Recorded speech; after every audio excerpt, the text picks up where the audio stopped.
자, 앞서 말씀드린 대로 교재에 없는 내용이기 때문에 신중하게 잘 보셔야 돼요. 자, 소모품의 회계 처리. 소모품의 회계 처리가 두 가지 방법이 있어요. 하나는 자산처리법이라는 애가 있고요. 그러니까 자산처리법이라는 애는 처음에 소모품이라고 처리를 다 해요. 그랬다가 소모품이라고 처리를 다 해놨다가 안 쓴 거를 소모품 B로 이렇게 바꾸는 거를 얘기해요. 네. 소모품의 회계 처리가 자산처리법은 처음에 구입할 때는 소모품이라고 했다가 나중에 결산할 때 사용한 부분만 소모품 B라고 회계 처리하는 방식이에요. 그리고 하나가 더 있는데, 자, 똑같은 소모품 B 회계 처리 중에 비용 처리법이라는 게 있어요. 비용 처리법은 똑같긴 한데 얘는 구입할 때 전부 다 소모품 B라고 처리를 해요. 구입 당시에. 그랬다가 나중에 사용하지 않은 부분만큼만 소모품이라는 자산으로 남기는 방식을 취해요. 위아래 두 개를 잘 비교해 보시면, 자, 다시 한번 소모품의 회계 처리 방식은 처음에 자산으로 처리했다가 나중에 비용으로 이제 결산 시 사용한 부분만, 그러니까 처음 처리가 자산이면 소모품이란 자산이면 자산처리법, 처음 처리할 때 소모품 B라는 비용으로 처리했으면 비용처리법, 이렇게 나눠져요. 자, 하여튼 그래서 처음에 소모품이라 했다가 쓴 것만 비용으로 남기는 비용 처리하는 걸 자산처리법, 처음에 다 소모품 B라고 썼다고 했다가 나중에 안 쓴 것만 소모품이라는 자산으로 남기는 방법이 비용처리법이다. 이렇게 이해하시면 되겠는데, 전체적인 개요는 이렇게 설명을 드리고 분계 사례를 그리고 부분 재무상태표와 부분 손익계산서를 통해서 이제 피드백을 해볼 거거든요. 그래서 자, 설명을 드릴 테니까 잘 따라와 주시기 바래요. 자, 넘어가겠습니다. 자, 우선 자산처리법이에요. 소모품 10만 원을 현금으로 구입을 하고 뭐라고요? 자산으로 처리하였다라고 되어 있어요. 그럼 처음에는 이렇게 소모품이라는 자산으로 처리를 해요. 그러면 소모품이란 자산 처리했으니까 당연히 손익계산서의 비용은 없을 거고 재무상태표에 보세요. 자산으로만 남아 있어야 정상이에요. 그죠? 그렇죠? 자, 그런데 그 다음 보시면, 자, 이게 뭐라 돼 있어요? 결산할 때 확인해 보니까 소모품을 실제 쓴 거는 7만 원 있다라고 얘기돼 있어요. 그러면 10만 원어치를 사서 자산으로 처리를 했다가 사용한 게 7만 원이라고 돼 있으니까 7만 원 사용한 거에 대한 회계 처리 해줘야 되겠죠. 지금 현재는 사용하지 않은 걸로 돼 있잖아요. 10만 원어치 다. 그 중에 7만 원어치를 썼다라고 돼 있으니까 아까 A4 용지 얘기했잖아요. 10박스를 샀는데 그 중에 한 박스를 뜯으면 안 뜯은 거는 소모품, 뜯은 거는 소모품 B 이렇게 얘기했잖아요. 마찬가지예요. 얘도 전부 다 소모품이라고 처리했다가 나중에 쓴 것만 회계 처리를 이렇게 해줍니다. 노란색 아래 회계 처리 보세요. 소모품 B라고 했죠. 왜? 사용액이 7만 원이라 돼 있으니까 썼으니까 B, 그리고 그것만큼 썼으니까 어떻게 돼요? 감소했을 거 아니에요. 그러니까 소모품이 대변에 자산의 감소로 가는 거예요. 그래서 비용의 발생, 자, 그러니까 소모품 B는 손익계산서에 위치하게 되는 거죠. 그죠? 그리고 어떻게 돼요? 자산의 감소죠. 자산의 감소니까 더 이상 10만 원이 아니라 얼마가 돼야 돼요? 3만 원이 돼야 되겠죠. 그렇죠? 이렇게 진행이 돼요. 썼으면. 자, 이번에는 반대로 비용처리법을 설명할 거예요. 비용처리법. 자, 잘 들어보세요. 소모품 10만 원을 현금으로 구입하고 뭐라 돼 있어요? 비용으로 처리했다라고 돼 있어요. 비용. 아까는 자산으로 처리했다고 돼 있으니까 소모품이라고 돼 있잖아요. 얘는 소모품 B라고 되어 있어요. 그리고 얘는 재무상태표에는 안 가요. 아까는 다 재무상태표에 소모품이라고 적어놨잖아요. 그죠? 얘는 자, 손익계산서에 소모품 B라고 적습니다. 이게 달라요. 처음 처리가 비용 처리냐 자산 처리냐에 따라서 달라집니다. 그렇죠? 그럼 이제 결산 시 정리분계를 보면 이렇게 돼 있어요. 결산을 할 때 나중에 보니까 안 쓴 거는 3만 원 정도로 확인됐다. 결산 때 확인해 보니까. 자, 그럼 어떻게 돼요? 안 쓴 게 3만 원이라는 얘기는 우리가 생각을 해봐야 돼요. 아까 쓴 게 7만 원이라 그랬죠. 그러면 자연스럽게 남은 게 3만 원인 줄 알죠. 그럼 얘는 이번에 반대로 이렇게도 물어봐요. 안 쓴 게 3만 원이라는 얘기는 뒤집어 말하면 쓴 게 7만 원이라는 얘기예요. 그렇게 이해를 해야 돼요. 그래서 사실은 안 쓴 게 3만 원이라 돼 있으니까 다 썼다고 했잖아. 그러면 안 쓴 걸 남겨야지. 다 쓴 게 아니니까. 비용이 대변에 가요. 좀 이례적인 일인데 결산 때는 허용이 됩니다. 비용이 대변에 가요. 그래서 자산의 증가와 자 여기 재무상태표 그리고 비용이 감소가 돼요. 사실 대변에 가면 원래 비용의 발생은 차변이죠. 비용을 소멸시켜요. 그래서 결과적으로 비용이 7만 원이 돼요. 근데 이 그림은 재무상태표에 결과적으로 3만 원, 결과적으로 소모품비가 7만 원 남는 결과는 사실 앞에 자산처리법의 비용 그 처리 그 부분하고 동일한 결과를 얻어요. 무슨 얘기냐면 회계 방식 중에 자산처리법을 쓰든 비용처리법을 쓰든 결과적으로는 같은 값을 가져야 된다는 게 이제 이 내용의 핵심이에요. 결과적으로는 똑같아져요. 다만 접근을 처음에 뭘로 했느냐가 관건인 거죠.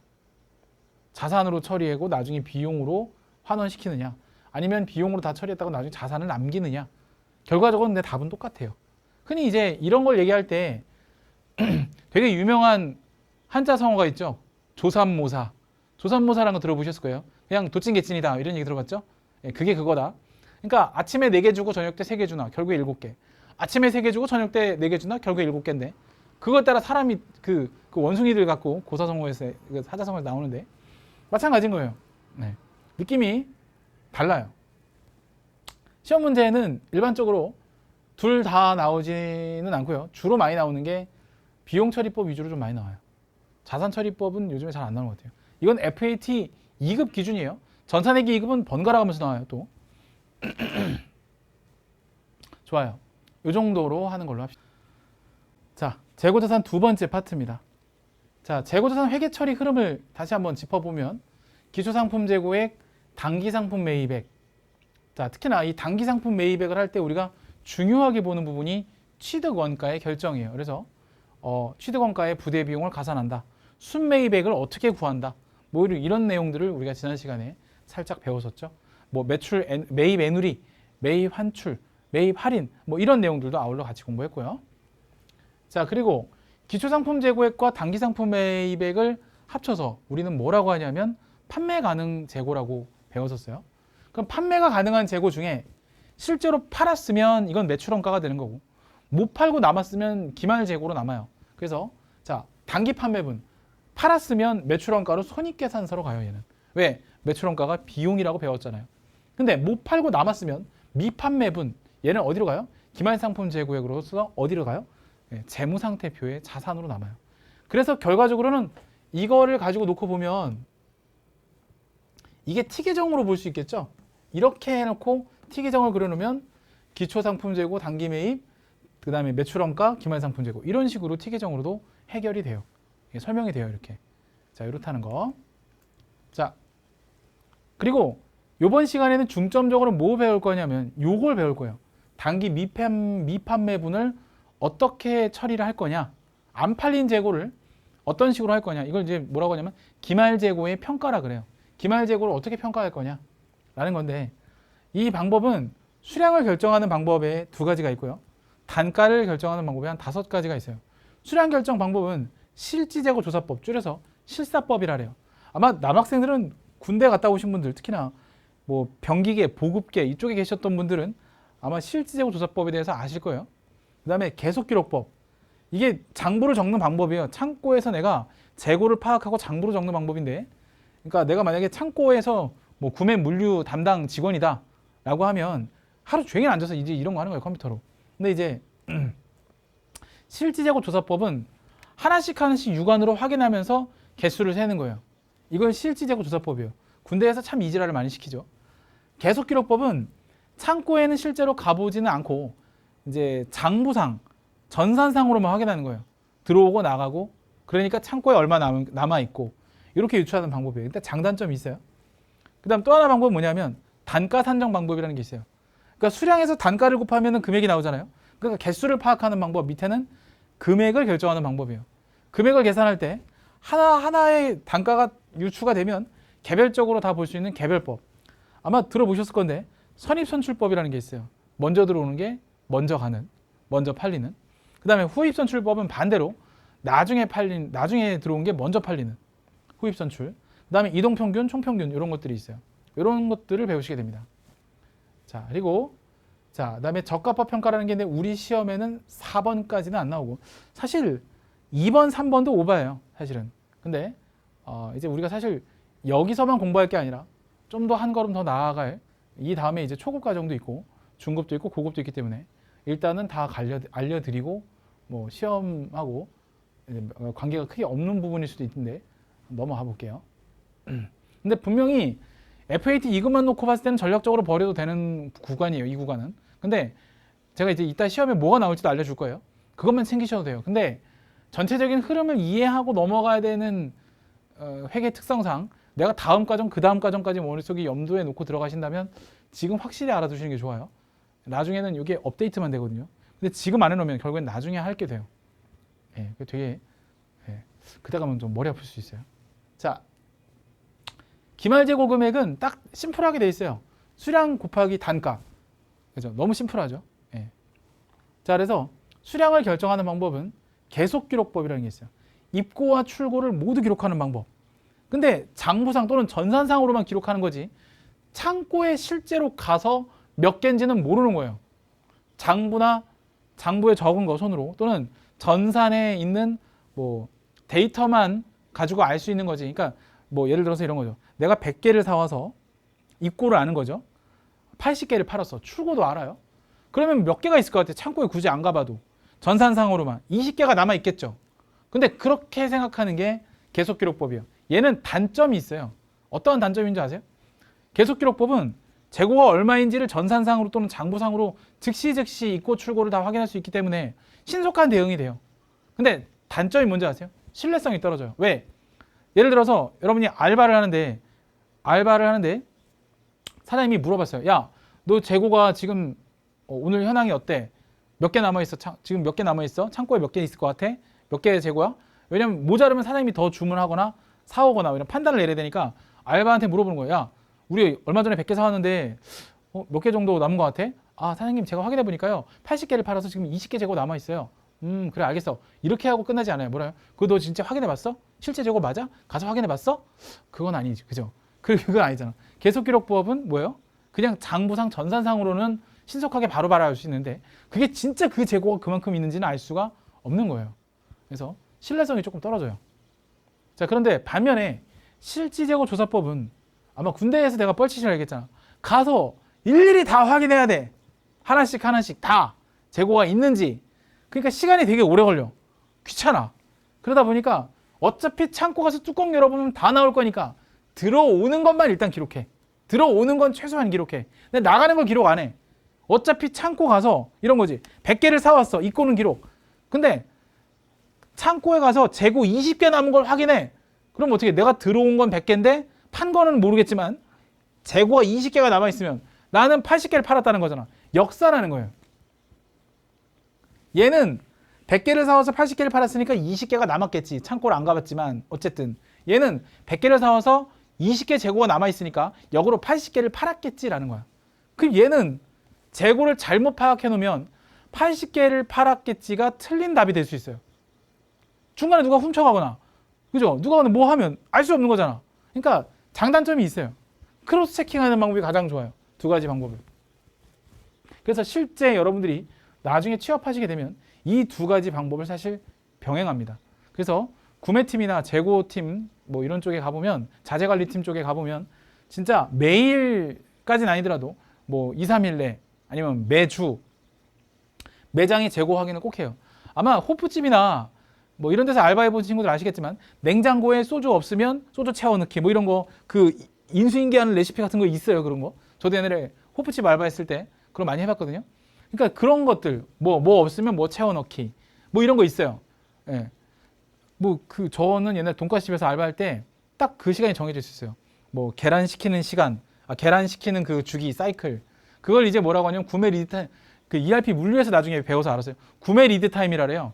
그 다음에 경제적 주문점 EOQ라 해서 어느 정도까지는 경제적으로, 그러니까 너무 많은 재고를 보유하면 안 되고 또 너무 재고가 없으면은 또 문제가 생기고, 뭐 그걸 이제 ERP 물류 쪽에서는 안전 재고라고 하거든요. 어느 정도의 안전 재고를 또 확보해서 구매 손실을 회복하고 뭐 이런 것들을 배워요.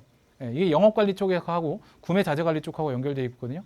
근데 조금 여러분들이 이해를 눈치 빠른 친구들이나 경영학을 배운 친구들은 조금 이제 내용을 알 텐데, 어떤 내용이냐면 경영학과에서 배우는 경영학의 갈래가 크게 4종류의 갈래가 있어요. 회계, 인사, 생산, 물류예요. 실제로 경영학과를 가면은 회계도 배우지만 그 인적자원 관리라 해서 그 실제 수업 파트가 있어요. 인적자원 관리. 그리고 조직행동론 뭐 이런 것도 배우고, 행정학에서도 제가 알기로는 조직행동론을 배우는 걸 알고 있는데, 그리고 그 다음에 남아있는 게 뭐냐면 이제 구매 관리, 그다음에 자재 관리, 생산 관리 이렇게 들어가거든요. 근데 그게 경영학의 한 파트예요, 사실. 회계도, 인사도, 물류도, 생산도 경영학에서 떨어져 나온 개념이에요. 사실 경영학이 최상위 개념이긴 해요. 그래서 이제 경영학과가 학과 설명할 때 얘기죠. 우리는 아무데나 다 갈 수 있다. 그렇게 얘기하잖아요. 사실 제일 만만한 게 사실 경영학과긴 해요. 근데 그거 아세요? 제일 취업이 잘 될 것 같은 학과가 경영학과긴 한데 제일 취업이 안 되는 학과도 경영학과예요. 웃기죠? 웃기죠? 네, 참 그래요. 자, 그 다음 이번엔 단가 산정 방법입니다. 단가 결정 방법. 단가 결정 방법인데 개별법이라는 방법이 있어요. 개별법. 자, 개별법은 각각의 가격표를 하나씩 다 붙여서 결정하는 방법을 얘기해요. 자, 두 번째 방법 같이 보면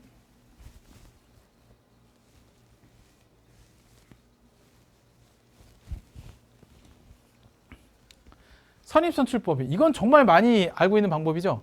먼저 입고된 상품이 먼저 출고되는 거. 일반적으로 유통기한이 짧은 것들이 여기 많이 속해요. 유통기한이 짧은 것들. 이건 ERP 물류 생산에도 나와요. 그러니까 먼저 들어온 게 먼저 팔리겠다는 개념은 유통기한이 짧은 것들이, 그래서 우리가 왜 편의점 알바해 본 친구들 아시겠지만 매장 진열할 때 그 유통기한 확인하고 이렇게 진열할 때 있잖아요. 그 진열하는 그 방법이 있어요. 저도 지금 기억나는 게 유통기한이 좀 빠른 거 위주로 먼저 배열하고 유통기한이 좀 넉넉한 건 뒤에 배열하고 뭐 이런 것도 있어요. 그러니까 저는 이제 저는 여러분들은 GS라고 말하는데 저는 그 당시에 LG25C 제 LG25C 대학로에 있는 동숭점에서 야간 PT 알바를 했었거든요.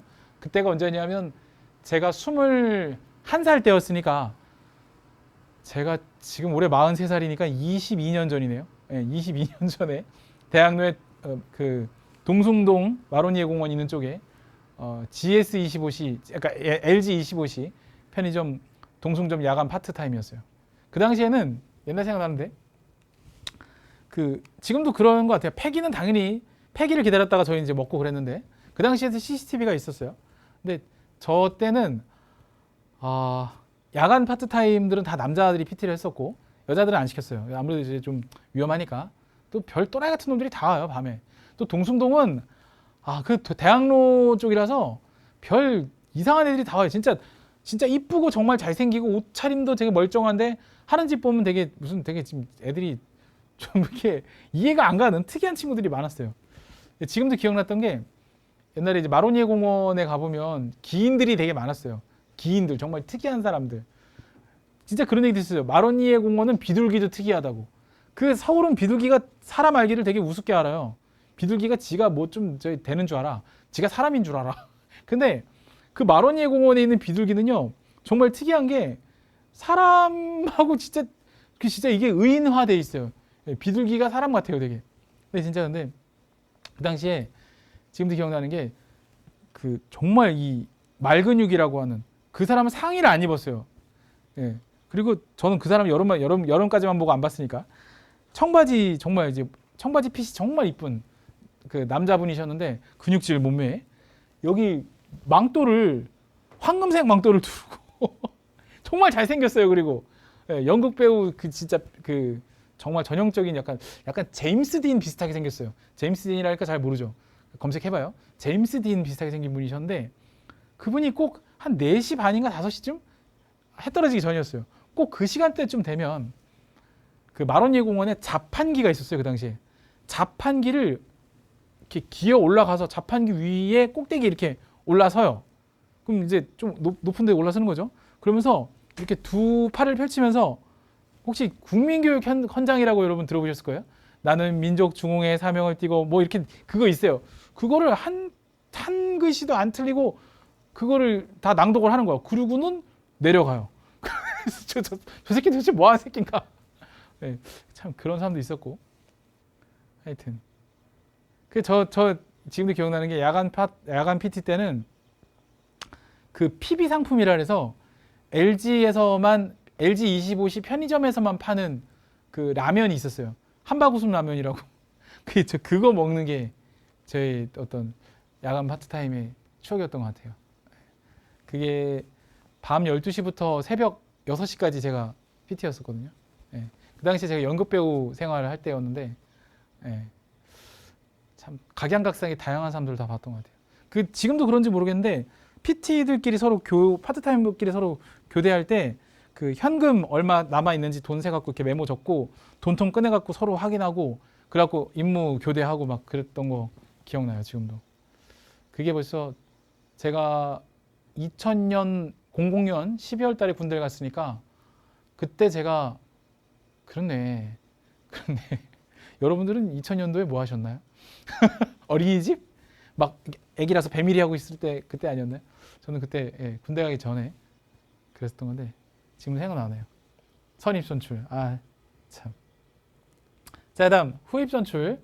후입선출은 나중에 들어온 게 먼저 이제 출고가 된다 이런 건데 옛날에는 여러분들 어릴 때만 해도 베스킨라빈스를 가보면 이렇게 패밀리든 뭐 쿼터든 파인트든 통에 이렇게 아이스크림을 담아줄 때 이렇게 담아줬어요. 1, 2, 그다음에 3 이렇게 주지 않았나요 옛날에? 그죠? 근데 요즘에 이렇게 안 주죠. 요즘은 어떻게 줘요? 이렇게 돼 있으면은 이렇게 준다고 하던데 1, 2, 3 이게 맞는 거예요. 요즘은 이렇게 줘요. 베스킨라빈스 오른쪽처럼. 근데 옛날에는 여기 왼쪽처럼 줬어요. 베스킨라빈스가 제 기억으로는 제가 17살 때 처음 저희 동네에 들어왔는데 17살 때가 언제냐면 95년도거든요. 95년도에 저는 베스킨라빈스라는 신문물을 접했어요. 그 당시에 약 3년간 짝사랑했던 엄친 딸이자 엄마 친구 딸이자 제가 외고 나왔었는데 전 중국어과 전공했었는데 일본어과 전공한 여학생을 엄청 좋아했었는데 이거 참 녹음되면 안 되는데 그냥 이런 어쨌든 후입선출법은 그래서 이제 먼저 들어온 게 그러니까 나중에 들어온 게 먼저 나간다 보니까 출고가 될 때는 실제로는 이제 이렇게 만약에 입고가 되면 나갈 때는 얘가 1번으로 나가는 거예요. 그 다음에 당연히 얘는 2번이 되겠죠. 당연히 마지막 남은 얘가 3번이 되겠죠. 근데 이 방법에 그 장점과 단점이 있어요. 어떤 건지 아세요?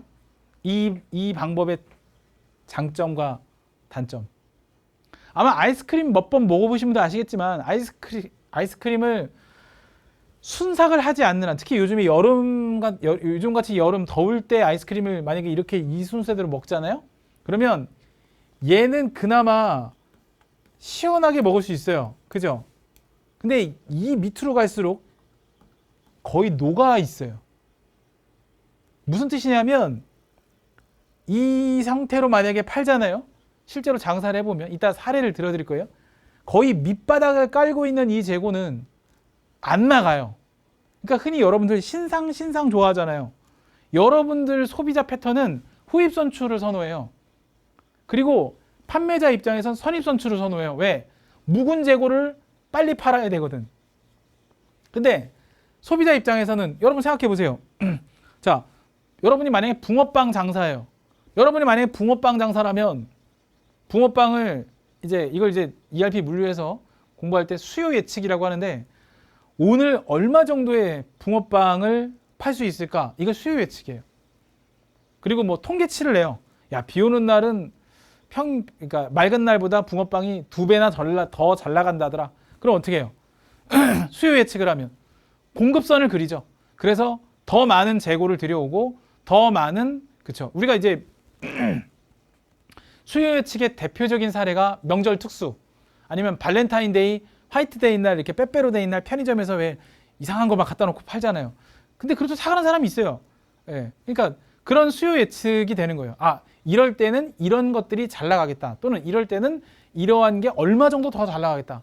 그럼 수요 예측을 가지고 이제 공급을 받는 거예요. 그렇게 하는 건데 대개는 일반적으로 통상적으로 구매자들 붕어빵 장사 같은 경우는 수요 예측을 만약에 하잖아요. 그럼 이게 붕어빵을 미리 만들잖아요. 근데 사실 가장 여러분들이 맛있는 붕어빵은 즉석에서 그 자리에서 만들어서 그 자리에 먹는 거예요. 치킨도 그렇지 않아요? 피자도 그렇지 않아요? 그냥 매장 가서 나온 거 따끈따끈하게 먹는 게 낫지. 배달 와서 씻고 그런 거 별로, 그죠? 그래서 뭐 쿠팡이츠는 그런 걸 뭐 줄였다고 하죠, 요즘에 보면. 사실 그런 그런 니즈가 있어서 그래요. 사실 제가 봤을 때는. 근데 이제 붕어빵을 단적으로 예를 들어보면 내가 붕어빵 장사예요. 여러분들이 붕어빵을 파는 사람이에요. 근데 만약에 여러분들이 실수로 수요 예측을 잘못해갖고 붕어빵이 좀 식은 게 한 두세 개 남아있어. 그러면 손님이 왔어.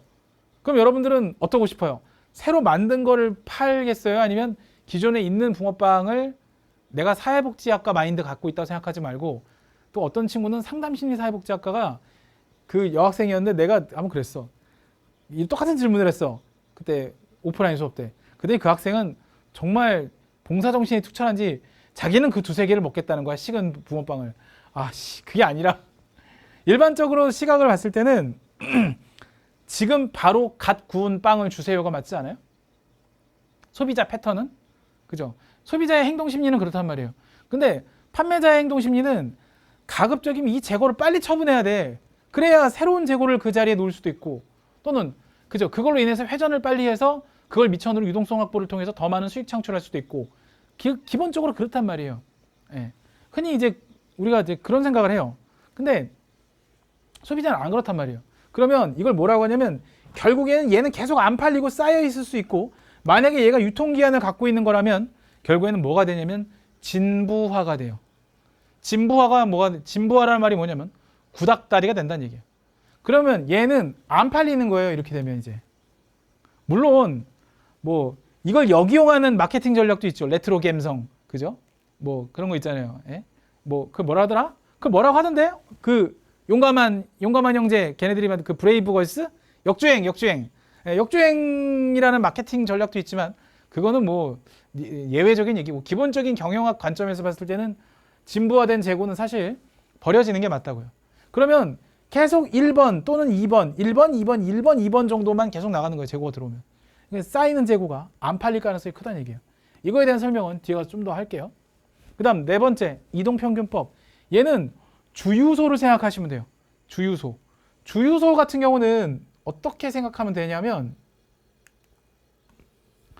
자, 아마 그런 생각 해보신 분도 있을 거예요. 지금 차를 아마 뭐 남자친구나 여자친구 또는 본인이 차를 운전하시는 분들 같은 경우에는 되게 민감한 게 유가예요. 오늘 휘발유 가격 얼마야?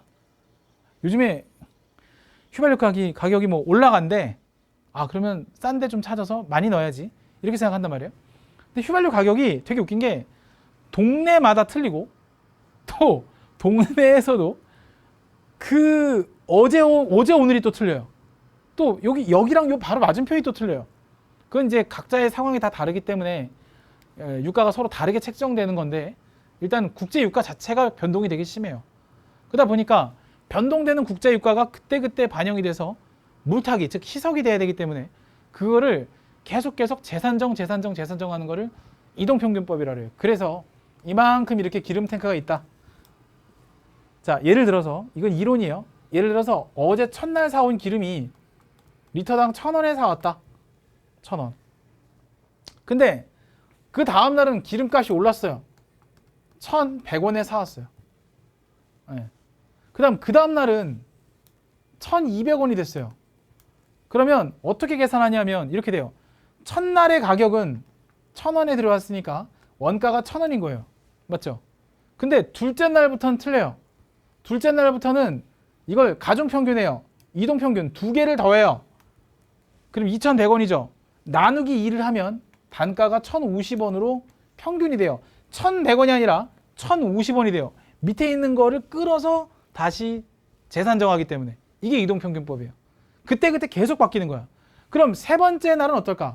세 번째에 1,200원의 재고가 들어오면 포함해서 계산해야 되니까 이때는 1,100원이 돼요. 리터당.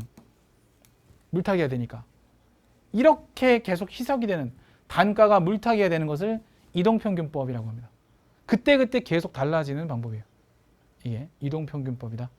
아시겠죠? 자, 그럼 이제 마지막 총평균법이 있어요. 총평균법은 뭐냐면 이거를 그냥 한 번에 몰아서 하는 거예요. 이렇게 그때그때 산정하는 게 아니라 그냥 싹 다 더해서 그냥 나누기 얼마 이렇게 계산하는 방법이에요. 예. 그럼 뭐 어쨌든 결국엔 얘는 1,100원이죠. 그죠? 싹 다 나누기 얼마 이렇게 하는 방법. 이게 총평균법이라고 합니다. 아무래도 총평균법이 제일 쉽겠죠. 그냥 퉁치면 되니까. 자, 그 다음에 6번째는 매출가격환원법 또는 소매제고법이라는 방법인데 일단 얘는 시험 문제 안 나와요. 얘는 거의 고급 과정에서 나오는데 얘는 1번부터 5번까지는 누구나 다 쓸 수 있는 방법이지만 6번은 제약사항이 있어요. 보시면 백화점 또는 마트와 같은 유통업에서만 제한적으로 사용할 수 있는 방법을 매출가격환원법 또는 소매제고법이라고 합니다. 나중에 언젠가 여러분들과 함께 배우실 날이 오겠죠? 넘어갈게요. 자, 수량결정 방법. 자, 다시 한번 디테일하게 설명을 다시 보면 상품의 입고 출고를 모두 기록해서 장부의 수량을 파악한다. 근데 뭐라고 적혀있어요? 장부에 의해서 수량을 파악한다고. 장부 또는 전산에 의해서 수량을 파악한다는 방법이에요. 그럼 창고에 실제 얼마 있는지는 모른다는 얘기죠. 자, 실지재고조사법. 입고만 기록하고 출고는 기록하지 않는다. 입고란에 기록된 수량에서 직접 조사한 상품의 실제 수량을 차감하여 판매된 수량을 파악하는 방법. 자, 개별법. 개별법은 하나하나의 단가표를 붙여서 개별적 단가를 결정한다. 선의선출법은 먼저 들어오는 게 먼저 나간다. 자, 그래서 장점은 개별법은 좀 귀찮긴 하지만 실제 물량의 흐름과 정확해요. 하나씩 단가를 하나씩 개별적으로 파악을 하기 때문에 가장 이상적이고 가장 정확한 방법이에요. 단점은 뭐냐면 제가 뭐라 했죠? 귀찮을 거라 했잖아요. 귀찮아요. 예, 귀찮은 방법이에요. 그래서 보통 이거는 어떨 때 적용하냐면 다이아몬드나 일반 금 뭐 이런 거 사파이어 같은 그런 고가의 재고 자산에 대해서는 개별법을 사용을 해요. 일반적으로. 하나당 가격이 비싼 것들. 그런 것들. 자, 선입선출법.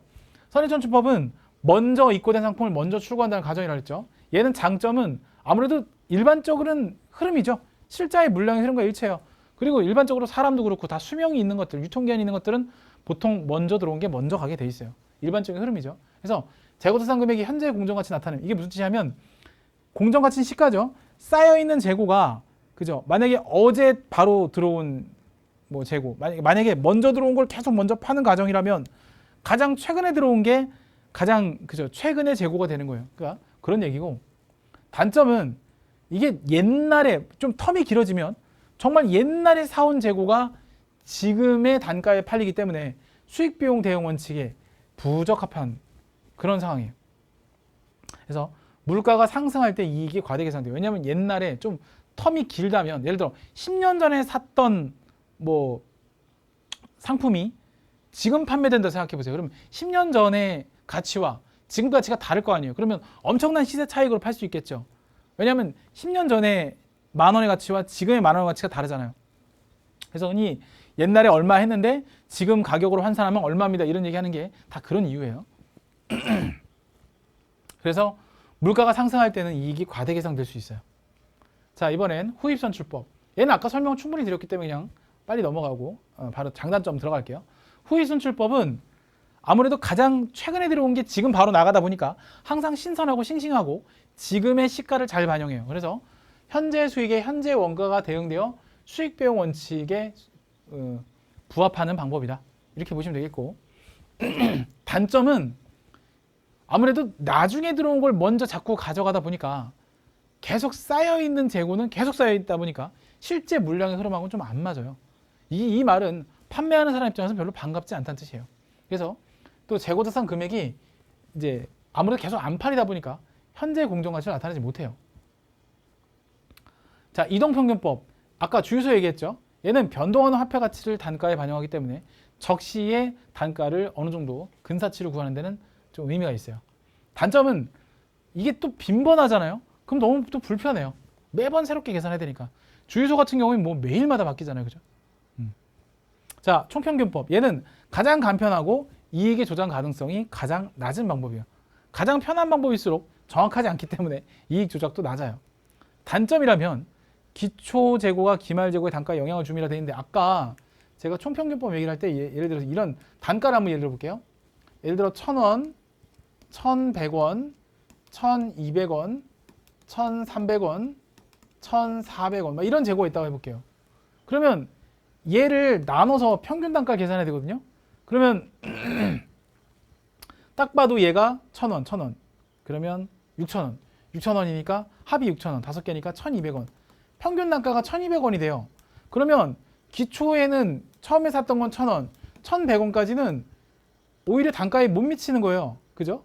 그 다음에 단가보다 높게 받을 수 있죠. 근데 1,400원, 1,300원을 보시면은 이 단가가 워낙 낮기 때문에 1,400원, 1,300원만큼 가치를 못 하는 거예요. 왜냐하면 다 합쳐서 평균값을 내다 보니까 누군가는 손해를 볼 수밖에 없는 거예요. 어떤 재고는 평균 단가로 인해서. 그러니까 내가 더 비싸게 주고 사왔는데 싸게 파는 꼴이 된다고요. 과거에 사왔던 재고가 너무 싸서 그렇게 될 수도 있어요. 그런 내용들이 있고, 그래서 기초 재고가 기말 재고의 단가에 영향을 준다는 얘기는 그런 내용이에요.